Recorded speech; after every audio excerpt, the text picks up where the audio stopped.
Manchester United fans, there is a number you need to understand: £1.29 billion.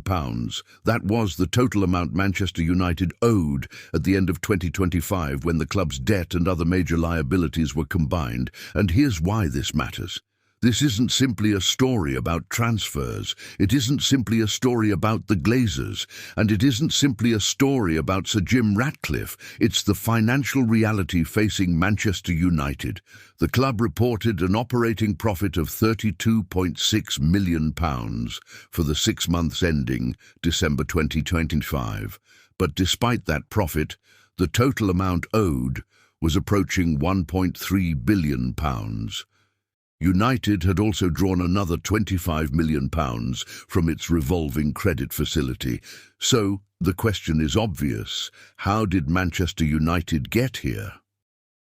The answer begins in 2005. The Glazer family bought the club through a leveraged takeover, loading hundreds of millions of pounds of debt onto the business. And according to BBC Verify, around £1.2 billion left the club between 2005 and 2024 through debt interest, debt repayments, dividends and fees connected with the ownership. That is the legacy. But then came Sir Jim Ratcliffe. INEOS bought a minority stake and took control of football operations. Ratcliffe promised transformation, and transformation has meant painful decisions.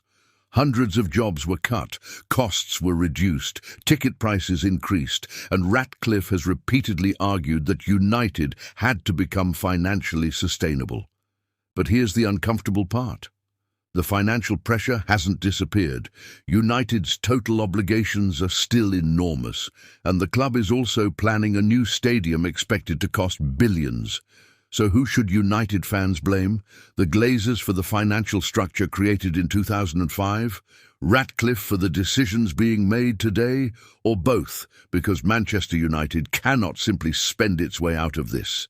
Every pound matters, every transfer matters, every season outside the Champions League matters. And ultimately, the football has to pay for the football. That's why this isn't just an ownership argument, it's Manchester United's financial future. And here's the question: do you believe Ratcliffe can actually fix the financial mess he inherited? Comment "fix it" if you believe he can. Or Glazers out if you believe the original ownership structure is still the biggest problem. This is United Standards, straight-talking Manchester United analysis.